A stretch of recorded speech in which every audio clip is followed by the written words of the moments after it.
हिंदू स्वाभिमान यात्रा निकाली गई, जिनके दौरान जो है उन्होंने मुस्लिम बिरादरी को जो है टारगेट करते हुए बांग्लादेशी घुसपैठिया ऐसे मतलब शब्दों का प्रयोग किया है सर। इसमें पूर्व विधायक मास्टर मुजाहिद जी का क्या कहना है? मैं तो पहले ही हमारे पास 16 अक्टूबर को राजेश दुबे जी जो न्यूज़ 11 चूज़ के मुख्य एडमिन हैं और ज़ियाउर रहमान अड्डू साहब आए थे, इस मामले में मेरी प्रतिक्रिया जारी 16 अक्टूबर जब उनका यात्रा भी शुरू नहीं हुआ।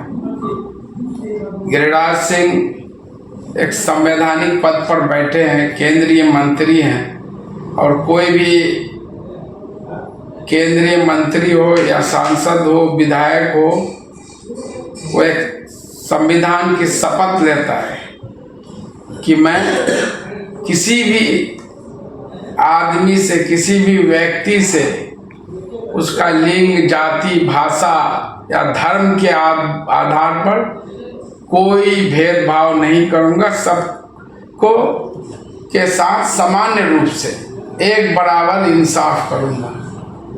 खुद वो अपने शपथ को झुठला रहे हैं। आप एक केंद्रीय मंत्री हैं सर, 10 साल से केंद्र में मंत्री हैं, पहले बिहार सरकार में भी मंत्री थे।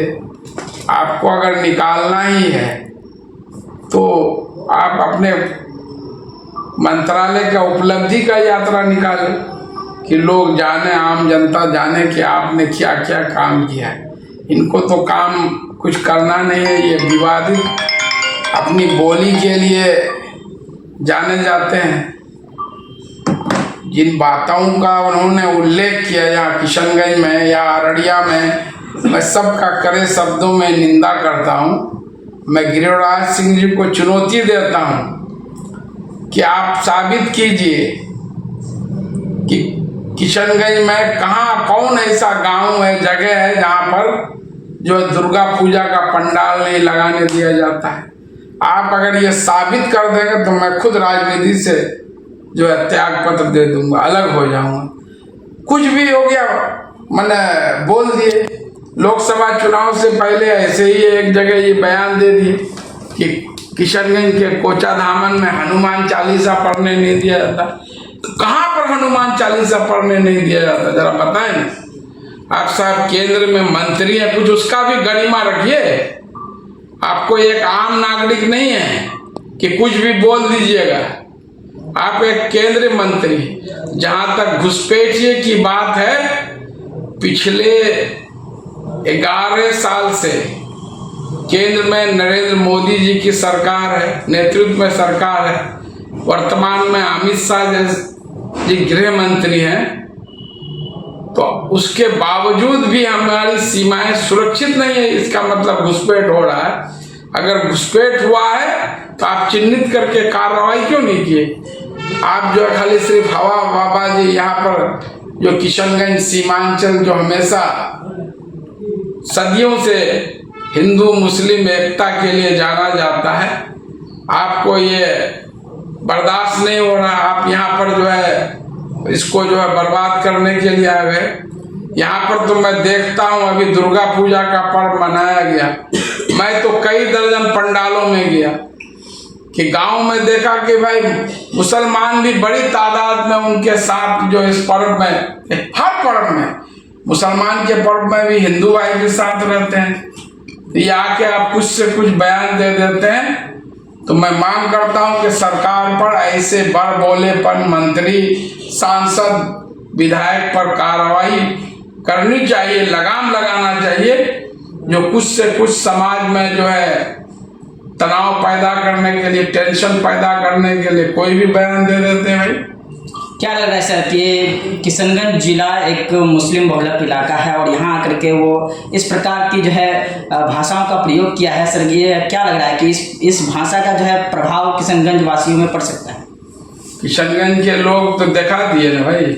मैं तो देखा अररिया, भागलपुर, कितने लोग इनके जो है स्वाभिमान यात्रा में कितना समर्थन मिला, वो तो सब जग जाहिर है।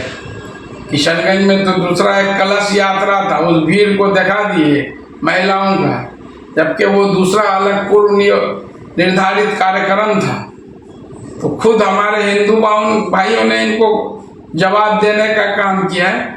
ऐसे लोगों के लिए सीमांचल में, बिहार में जो है कोई जगह नहीं है। हमारे यहाँ मुख्यमंत्री नीतीश कुमार के नेतृत्व में सभी जाति धर्म के लोग सुरक्षित हैं। यहाँ किसी का दाल गलने वाला नहीं है। सर, ये स्लोगन लेके चले हैं मंत्री गिरिराज सिंह जी की हिंदू जगाने आया हूँ, हिंदू जगा के जाऊंगा, झुकोगे तो कटोगे, इस प्रकार की जो है स्लोगन जो है वो लेकर के हर जिला में जो है इस प्रकार की जो है हिंदू भी जगे हुए हैं, मुस्लिम भी जगे हुए हैं। ये सिर्फ अपनी राजनीतिक रोटी सेकने आए हैं। कभी कोई काम किया तो एक बता दे ना। मैं तो देख रहा था कहीं पर किसी पत्रकार ने उनके मंत्रालय विकास से मामले बोला हम इसका जवाब नहीं देंगे क्योंकि उसके पास जवाब नहीं है। आप पत्रकार हैं, आपके पास कभी है कि उनके मंत्रालय का ये उपलब्धि है, कभी वो बताए होंगे या आप जानते होंगे? काम तो कुछ है नहीं। उम्र के इस पड़ाव में भी जो इस तरह की भाषा का, जिससे समाज में द्वेष तनाव पैदा होता है, आप कर रहे हैं भाई। सर, इसी मामले को लेकर के एक मामला जो टूल पकड़ा हुआ है कि अररिया के सांसद प्रदीप सिंह जो है वो बोले हैं कि अगर अररिया में रहना है तो हिंदू बनना होगा। तो उसमें कुछ क्या कहना चाहिए? जो भी बोला है बिल्कुल सरासर गलत बोला है। सभी व्यक्ति को, चाहे वो किसी धर्म जाति का हो, संविधान जो हमारा है उसके तहत ये अधिकार है उसको अपने धर्म के अनुसार चलने का, अपना उसका जो प्रार्थना है, वर्शिप है, इबादत करने का तरीका है, करने का अधिकार है। कोई प्रदीप सिंह या गिरिराज सिंह उसको छीन नहीं सकता है। प्रदीप सिंह जो है कैसे सांसद बने, सबने उसको मुसलमान लोग वोट नहीं दिया है क्या? सब जानते हैं वोट दिया है, लेकिन आज इस तरह की बात करते हैं। और जो संसद में शपथ लिए हैं कि हम जो है बिना किसी द्वेष भेदभाव के सबके लिए समान रूप से इंसाफ करूंगा, काम करूंगा, यही है उनका ये शपथ। ऐसे लोगों को सरकार को संज्ञान में लेना चाहिए कि ये खुद जो संविधान का शपथ लिए उसके विपरीत लोगों में जो है ये नफरत पैदा कर रहे हैं। विपक्ष का भी कहना है सर कि ये जेडीयू और बीजेपी का मिली भगत है, जो ऐसा मतलब जाके जिला में जाके बोलो वोट बैंक मतलब रेडी करो। अरे भाई, ये जग जाहिर है जेडीयू बीजेपी का गठबंधन कोई आज का नहीं है।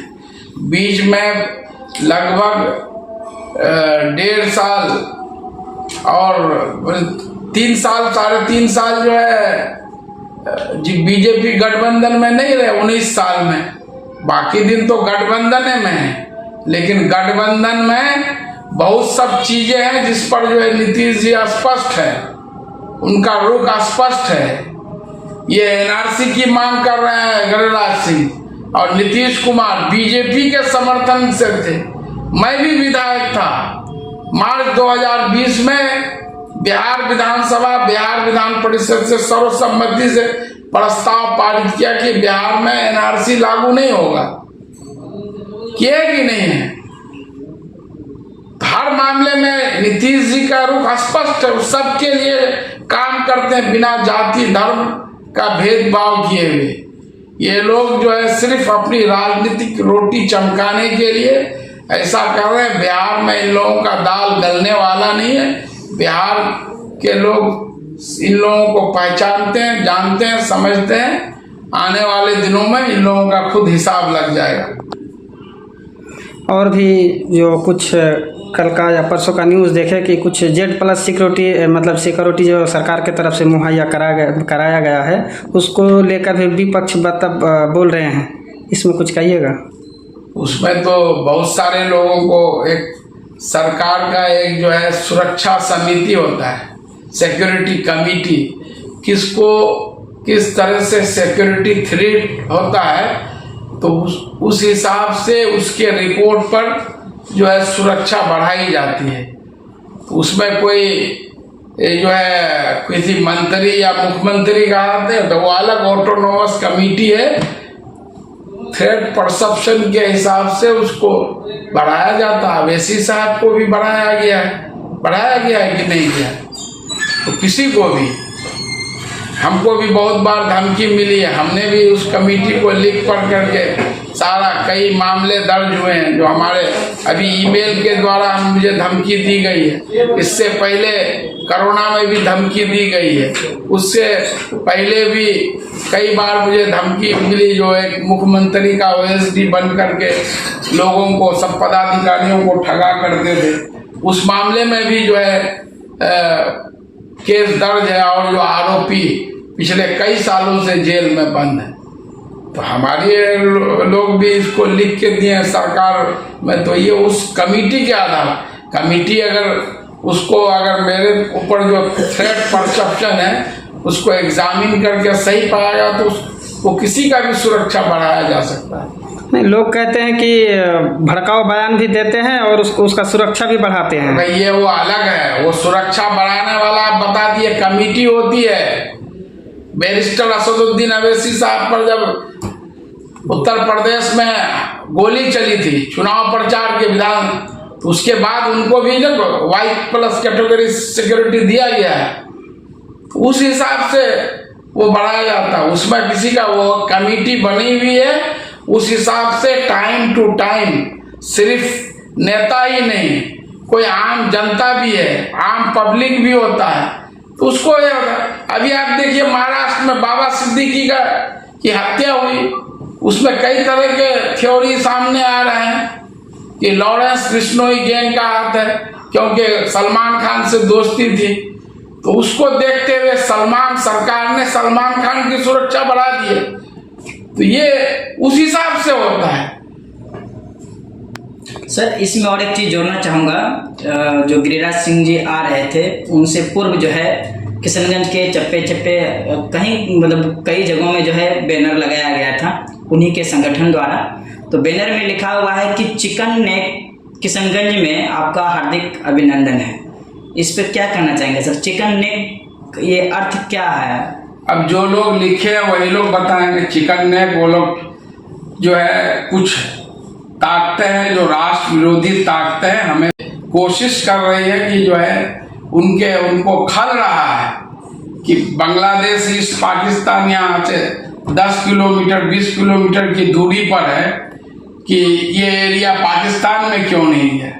लेकिन हमारे जो पूर्वजों ने ये चुना कि भाई हम इस मिट्टी में पैदा हुए हैं, यहीं हम दफन होंगे, यहीं मरेंगे, तो ये चीज उनको खल रहा है, इसीलिए ये सब वो प्रोपेगेंडा चलाते हैं। अरे भाई हमारे पूर्वज ने कुर्बानी दी, उनके पास ऑप्शन था जी कि आप पाकिस्तान जा सकते थे, लेकिन उसको ठोकरा करके यहाँ रहे चॉइस पर। तो ये कुर्बानी हमारी न रही। कोई हमें क्यों राजभक्ति का पाठ वो आदमी पढ़ाएगा जो खुद अंग्रेजों की दलाली किए हों? वो आदमी जो है राष्ट्रभक्ति का, देश के लिए कोई भी गलत करे, चाहे वो मुसलमान हो, हिंदू हो, सिख हो, ईसाई हो, उसको कड़ी से कड़ी सजा मिलनी चाहिए। ये नहीं है कि जो है जाति और धर्म देख करके जो है ये हमारा संविधान और कानून नहीं कहता है।